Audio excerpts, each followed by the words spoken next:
Здравствуйте, меня зовут Хамидулла Адель. Я ученица 7 Г класса школы-лицей имени Марабаева. Сегодня я хотела вам рассказать о очень интересной птице, которая занесена в Красную книгу и находится у нас в Казахстане, в Туркестанском заповеднике, и заодно хотела ее нарисовать. Так как рисунок займет некоторое время, я вам покажу сам процесс рисования в ускоренном формате. Здесь у меня формат А3 бумаги. Рисовать я буду гуашью.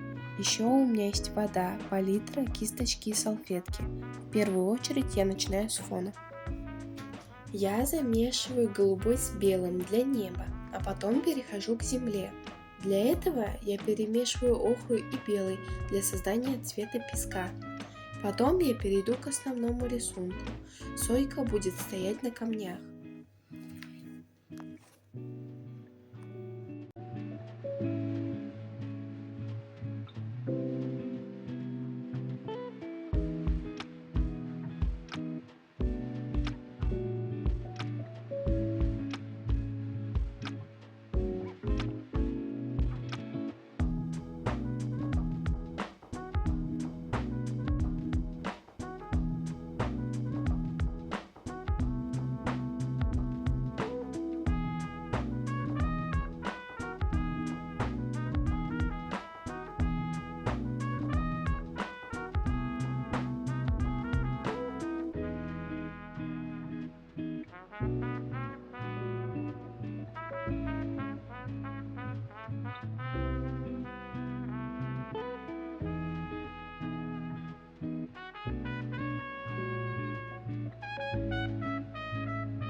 Туркестанская полуземляная сойка – это редкая птица, обитающая в Туркестанском заповеднике в Казахстане.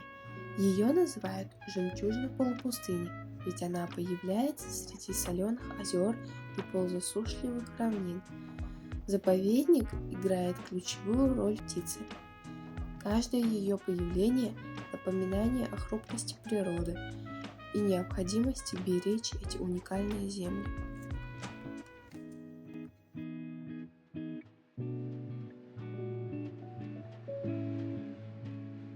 Сойку так назвали, потому что она из семейства врановых, отряда воробьинообразных. Название птица получила от старинной формы глагола «сиять», которому обязана своими красивыми пестрыми крыльями и живым нравом, или от прилагательного «синий», что связано с ярким зеркальцем на крыле. А еще сойка делает запасы еды на зиму. Есть приметы, связанные с сойкой. Например, встреча с сойкой предвещает удачу, а ее пение сулит исполнение желаний. На улице стало теплее к морозам. В лесу лежит много снега, следующий год окажется урожайным.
Туркестанская полуземляная сойка.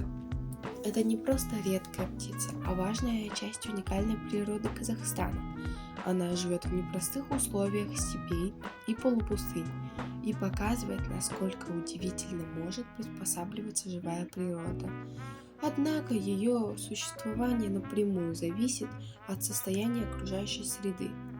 Если исчезнут ее привычные места обитания, исчезнет и сама птица.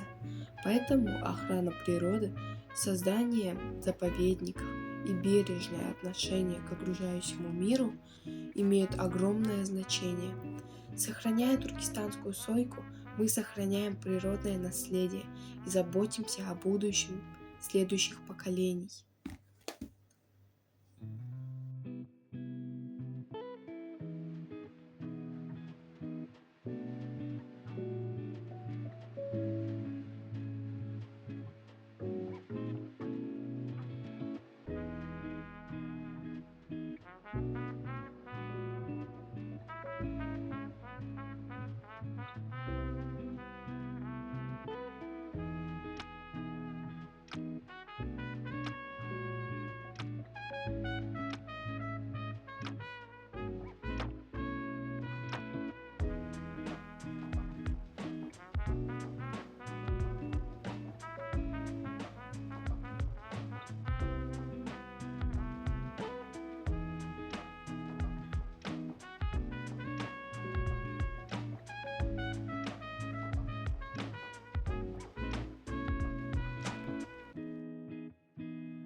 Я закончила свой рассказ про сойку. Надеюсь, вам было интересно. И надеюсь, вам понравился мой рисунок. Мне было очень приятно познакомить вас с этой красивой, замечательной птицей.